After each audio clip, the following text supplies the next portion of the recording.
The circumstances when I was asked to come to my first retreat was interesting. It was a busy time in my life. My life was in quite a bit of turmoil. Things were good. I'd say I was more of a Sunday Catholic. I wasn't in search of anything, and I thought I was fine. I had had 4 DUIs and 5 marriages throughout my lifetime. My life right before I came to Emmaus, I would say it was fine.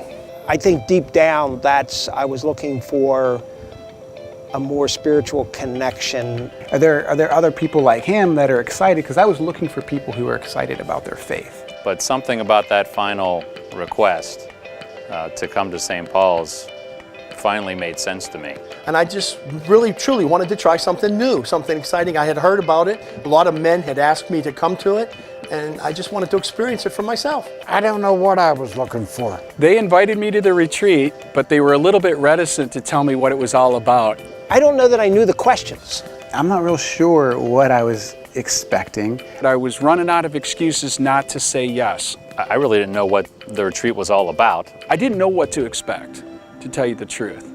And what I encountered was a group of men that were just like me, that were extremely welcoming. As I got there and began to experience even Friday evening, I really wanted to be there. I was a flight risk on that Friday night. I knew that I needed to be here. I had my wife circling the parking lot, and she was with the kids, and I expected to leave in about an hour and a half because there was no way in the world that I was going to sit with a bunch of guys on a Friday night and talk about Jesus, sing songs, and hug.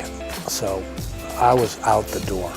I could see on the first night that I was going to like this. I would say it's probably the most accepting, welcoming group of guys I've ever been with. So I said, hey guys, I don't want to be here. I'm not a guy's guy. I'm not any of these things that you guys are. I wish I were, but I'm not. And they all applauded and thanked me for my honesty. And that changed it. And I called my wife and said, I think I'm going to spend the night. Men being actually genuinely interested, and it was an open environment that made me really feel welcome. And I really recognized that, you know what, this guy doesn't look like me, but we have the same problems. As I gave it more time and gave it more of myself, I felt the connection that I think I was looking for. It really gave me a sense of comfort to know that there were other men there that were a little nervous about coming to a place like this, like I was. I knew I was no longer alone. Here it's just so simple.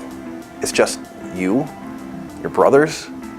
You really don't need anything else. It's just so calm and peaceful. I contemplated going back to my room at the end of those sessions on Friday, packing up and sneaking away like a thief in the night. I tell you, about halfway through the retreat, I could feel like this is a game-changing experience for me. It almost sounds crazy to me to say it, but I was blessed so greatly at that moment that it has never left me. There are certain things that hit those buttons that make me think, wow, this is really touching my soul. The lie we tell ourselves as men, I believe, is that we can do this by ourselves. We're on the walk alone, and it's a sign of weakness to ask for help. And I used to think that way. And now I'm thinking, why would I try to walk the road alone when there's so many guys who can help and support? What changed upon the Emmaus weekend was that I finally felt awake. When I left Sunday, I realized that whether I wanted it or not, I was now a member of a very special group. I just really appreciated the way everybody treated me and everybody went about their business. I enjoyed the camaraderie of the brothers, how they took care of everybody, their needs and everything, and it just really fascinated me, made me want to come back. My wife said, what happened? They noticed a change for the better. And I felt so blessed, so grateful, that I felt called to give the gift to others. Sunday, when the retreat was wrapping up, I was on this incredible high, and I couldn't believe it. It was everything I was hoping for, and then more. Geez, on Sunday night when the retreat was wrapping up, I was absolutely on fire. It's amazing to think that within a 36 or 48 hour time frame, your life can change. Coming to Emmaus is a place where, wherever you're at, you will be met. Maybe you don't even believe in God. Maybe you have questions. Maybe that's where you are in your faith journey, right at the beginning point. Maybe you're a very solid man of faith. How can you make that faith deeper? Come to Emmaus. I'd say the one reason I'd ask anybody to come is really the fellowship. In 36 or 48 hours, you can actually change your life. And there's not many places that you can say that about. So while the retreat is kind of the entry point, the fellowship and the brotherhood afterwards is really what keeps me coming back, which to me makes this ministry really special.